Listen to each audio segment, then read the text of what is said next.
Share market in Kannada ಚಾನಲ್ಗೆ ತಮಗೆಲ್ಲರಿಗೂ ಸ್ವಾಗತ. ಬನ್ನಿ, ಇವತ್ತು 29 ಡಿಸೆಂಬರ್ 2023. ಇವತ್ತು ನಿಫ್ಟಿ 50 ಏನಾಯಿತು, BSE ಸೆನ್ಸೆಕ್ಸ್ನಲ್ಲಿ ಏನಾಯಿತು, ಯಾವೆಲ್ಲ ಶೇರಲ್ಲಿ ಏರಿಕೆ ಆಗಿದೆ ಮತ್ತು ಇಂಟ್ರಾಡೇ ಟ್ರೇಡ್ ನಾವು ಯಾವುದ್ರಲ್ಲಿ ಮಾಡ್ಬೋದು ಅಂತ ನೋಡ್ಕೊಂಬರೋಣ.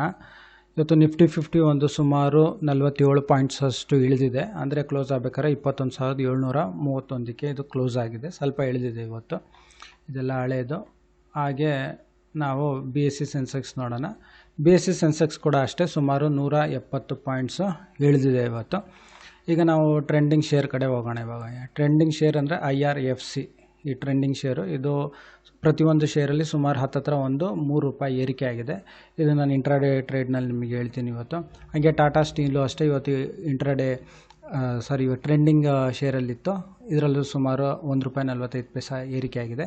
ಸುಜ್ಲಾನ್ ಎನರ್ಜಿ ಕೂಡ ಅಷ್ಟೇ, ಜಾಸ್ತಿ ಏನಿಲ್ಲ, ಸುಮಾರು 0.05 ಏರಿಕೆ ಆಗಿದೆ. ಇಂಡಿಯನ್ ರಿನ್ಯೂವಬಲ್ ಎನರ್ಜಿ ಕೂಡ ಅಷ್ಟೇ, ನಾವು ಇದ್ರ ಬಗ್ಗೆ ಮಾತಾಡ್ತಾನೆ ಇರ್ತೀವಿ. ಇಂಟ್ರಾಡೇ ಬಗ್ಗೆ ಇದು ತುಂಬ ಚೆನ್ನಾಗಿ ಇಂಟ್ರಾಡೇ ಕೊಟ್ಟಿತ್ತು. ಫೇಸ್ ವ್ಯಾಲ್ಯೂನು ಚೆನ್ನಾಗಿರಬೇಕು, ಒಳ್ಳೆ ಮಾರ್ಜಿನ್ ಕೊಡಬೇಕು. ಒಂದು ₹100 ಹತ್ತತ್ರ ಹೆಚ್ಚು ಕಡಿಮೆ ಇತ್ತು ಅಂದರೆ ನೀವು ಮಾಡಿದ್ರೆ ಲಾಸ್ ಆದ್ರೂ ತುಂಬ ಕಡಿಮೆ ಆಗುತ್ತೆ, ಲಾಭ ಆಗೋ ಚಾನ್ಸಸ್ ₹500,000 ಆರಾಮಾಗಿ ಲಾಭ ಮಾಡ್ಬೋದು, ಹುಡುಕ್ಬೋದು ಆರಾಮಾಗಿ. ಇಂಟ್ರಾಡೇ ಟ್ರೇಡ್ ಅಷ್ಟೇನು ಕಷ್ಟ ಆಗಲ್ಲ. ಇಲ್ಲಿ ನೋಡಿ, ಪ್ರತಿಯೊಂದು ಶೇರಲ್ಲಿ ಇವತ್ತು ₹5.50 ಏರಿಕೆ ಆಗಿದೆ ಇಂಡಿಯನ್ ರಿನ್ಯೂವಬಲ್ ಎನರ್ಜಿ.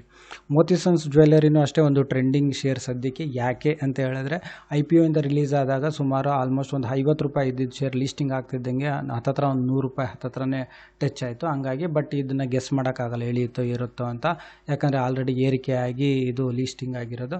ಬಟ್ ಇವತ್ತು ಏರಿತ್ತು, ನಿನ್ನೆ ಇಳಿದಿತ್ತು, ಇವತ್ತು ಸುಮಾರು ₹4.65 ಏರಿದೆ.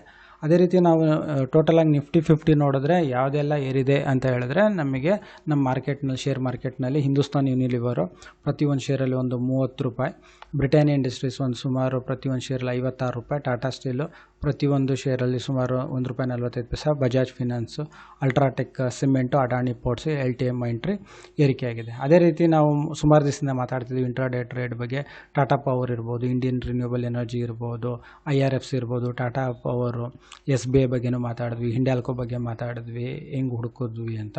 ಅದೇ ರೀತಿ ಇವತ್ತು ನೋಡೋಣ ಬನ್ನಿ. ಇವತ್ತು ಬಂದು 29 ಡಿಸೆಂಬರಲ್ಲಿ ನಮಗೆ ಯಾವುದು ಅಂತ ಹೇಳಿದ್ರೆ IRFCನಲ್ಲಿ ಸುಮಾರು 2,500 ನಿಮ್ಮ ಹತ್ರ ಇದ್ದರೆ ಬಂಡವಾಳ 100 ಶೇರ್ಸ್ನ ನೀವು ಇಂಟ್ರಾಡೇ ಟ್ರೇಡ್ನಲ್ಲಿ ಇದು ತೊಗೋಬೋದು. ತೊಗೊಂಡ್ರೆ ಇದು ಸುಮಾರು ಒಂದು ಶೇರ್ನಲ್ಲಿ ₹2.90 ಅಂದ್ರೂ ₹290 ಲಾಭ. ಅಂದರೆ ಪ್ರತಿ ಟೋಟಲಾಗಿ ಒಂದು 100 ಶೇರಿಗೆ ಬರೀ 2,500 ಸಾವಿರ ಬಂಡವಾಳಕ್ಕೆ ಇಷ್ಟು ಲಾಭ ತೆಗಿಬೋದು. ಅದೇ ರೀತಿ ಇಂಡಿಯನ್ ರಿನ್ಯೂವಬಲ್ ಎನರ್ಜಿ ನೋಡೋದಾದರೆ ಒಂದು 200 ಶೇರು ಸುಮಾರು ಒಂದು ₹5,200 ಸಿಗ್ತಾಯಿತ್ತು. ಅದರಲ್ಲಿ 200 ಶೇರಲ್ಲಿ ಪ್ರತಿಯೊಂದು ಶೇರಲ್ಲಿ ₹5.50 ಅಂದ್ರೂ 200 ಶೇರಿಗೆ ₹1,100. ಇದೆಲ್ಲ ಕಟ್ಟಿ ಚಾರ್ಜಸ್ ಎಲ್ಲ ಕಟ್ಟಿದ್ರೆ ನಿಮ್ಮ ಆಪರೇಟರ್, ನೀವು ಸ್ಟಾಕ್ ಬ್ರೋಕರ್ದು ₹1,000 ಹೆಚ್ಚು ಕಡಿಮೆ ಲಾಭ ತೆಗಿಬೋದು. ಈ ಥರ ನಾವು ಹುಡುಕ್ಬೋದು, ಸಿಗುತ್ತೆ. ನೀವು ಹುಡುಕ್ತಾ ಇದ್ರೆ ಸಿಗುತ್ತೆ. ಅಂದರೆ ಒಂದು ಒಳ್ಳೆ ಮಾರ್ಜಿನ್ ಇರೋದು, ಆಮೇಲೆ ಸ್ಟಾಪ್ ಲಾಸ್ ಹಾಕ್ಕೊಂಡು, ಆಮೇಲೆ ತುಂಬ ರೇಟ್ ಜಾಸ್ತಿ ಇರದೇ ಇರೋ ಶೇರ್ಸ್ನ ನೀವು ತೊಗೊಂಡಾಗ ಲಾಭನೂ ಅಷ್ಟೇ ಮಾರ್ಜಿನಬಲ್ ಆಗುತ್ತೆ ಮತ್ತು ಲಾಂಗ್ ಟರ್ಮಲ್ಲಿ ನೀವೇ ಚೆನ್ನಾಗಿ ಕಲ್ತ್ಕೋತೀರಾ. ಈ ವಿಡಿಯೋ ನೋಡೋದಕ್ಕೆ ತಮಗೆಲ್ಲರಿಗೂ ಧನ್ಯವಾದ. ದಯವಿಟ್ಟು ಈ ಚಾನೆಲ್ನ ಸಬ್ಸ್ಕ್ರೈಬ್ ಮಾಡ್ಕೊಳ್ಳಿ ಮತ್ತು ಲೈಕ್ ಮಾಡಿ. ತಮಗೆಲ್ಲ ತುಂಬ ಧನ್ಯವಾದ.